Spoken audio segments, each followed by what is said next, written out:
Hello दोस्त, हमारे channel में आपका स्वागत है। और इस वीडियो में हम लोग बात करेंगे अभी current UFC number 2 rank contender Justin Gaethje के बारे में।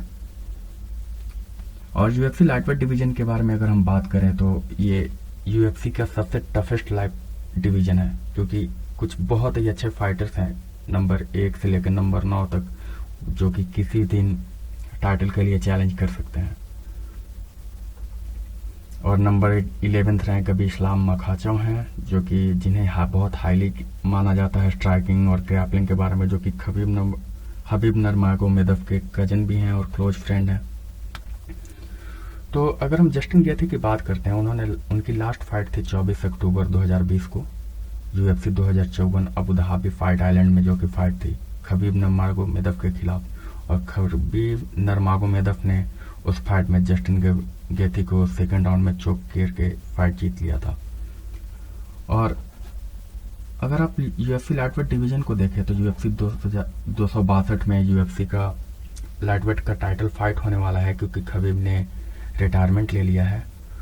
और टाइटल फाइट के लिए माइकल चैंडलर और चार्ल्स ओलिवेरा फाइट करने वाले हैं, जो कि 16 मई 2021 को होगा। और सेम कार्ड पे नेट डियाज और लियान एडवर्ड्स भी फाइट करने वाले हैं। तो ये एक बहुत ही इंटरेस्टिंग कार्ड है और इसमें कुछ बहुत ही फैन फेवरेट फाइट्स हैं।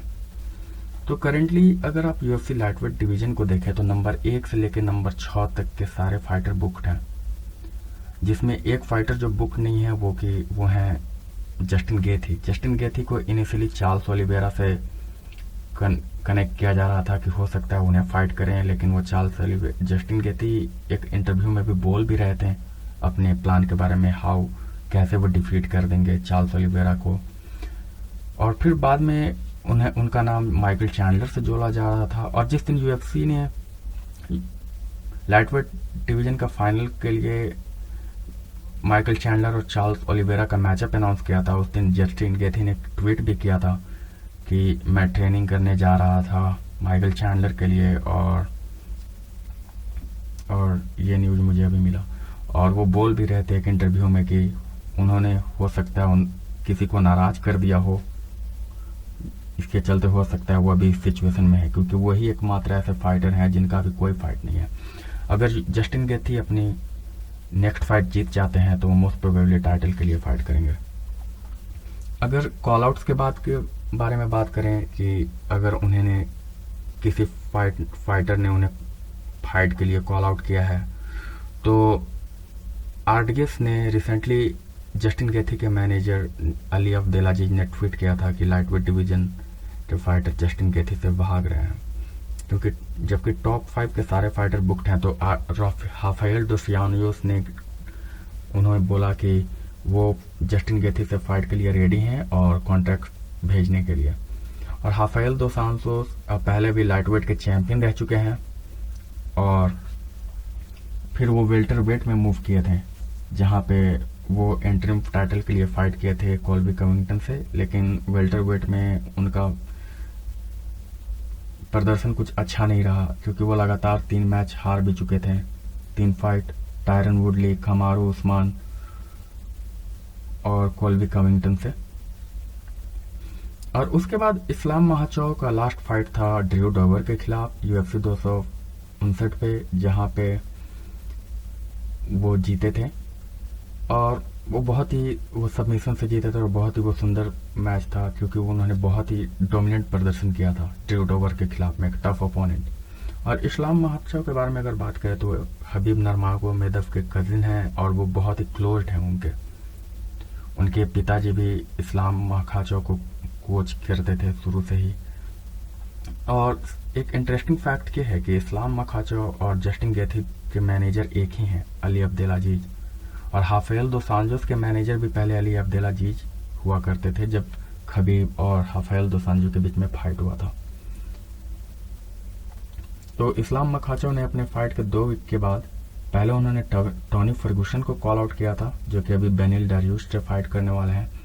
अभी 2 वीक के बाद एक इंटरव्यू में वो बोल रहे थे कि वो जस्टिन गेथी के साथ वो फाइट पसंद करेंगे, क्योंकि और इस्लाम मखाचोव के बारे में जितने भी फाइटर्स हैं बहुत हाईली उनके बारे में बात करते हैं कि उनकी ग्रैपलिंग बहुत अच्छी है, उनकी स्ट्राइकिंग अभी पूरी तरह से वो दिखा नहीं पाए हैं, वैसा मौका नहीं आया है किसी अच्छे स्ट्राइकर के सामने। नहीं तो वो बहुत अच्छे स्ट्राइकर भी माने जाते हैं।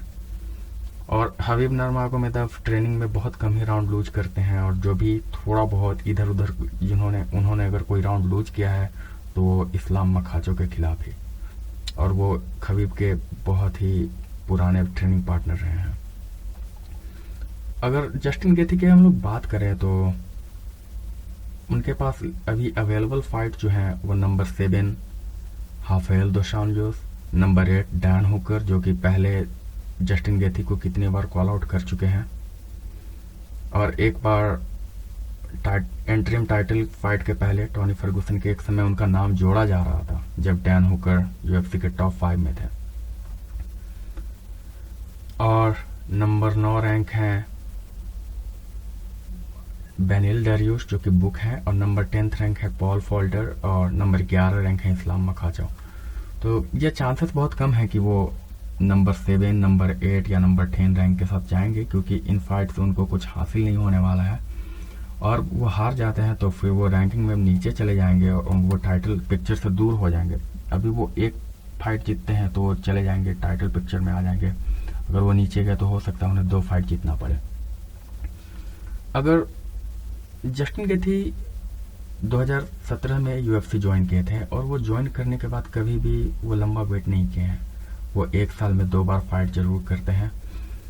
तो और वो भी अच्छे स्पॉट में इसलिए हैं क्योंकि अभी यूएफसी की लाइट वेट डिवीजन मूव कर रही है। तो अभी करंट देखें तो अगर वो नई फाइट होने वाली है जो चैंपियनशिप के लिए, माइकल चैंडलर और चार्ल्स ओलिवेरा, उसके लूजर वो फाइट जो हारेंगे उससे फाइट कर सकते हैं, या टॉनी फर्गुसन और बेनिल डेरियुस के विनर से फाइट कर सकते हैं वो। तो उनके लिए कुछ दिन वेट करने के बाद कुछ अच्छे ऑप्शंस आएंगे।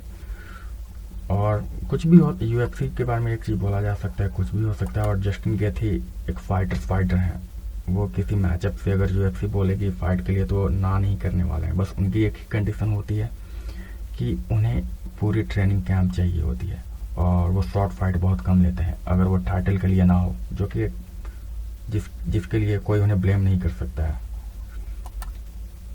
तो ये दोस्तों इस जस्टिन गेथी के ये अपडेट थी उनके बारे में।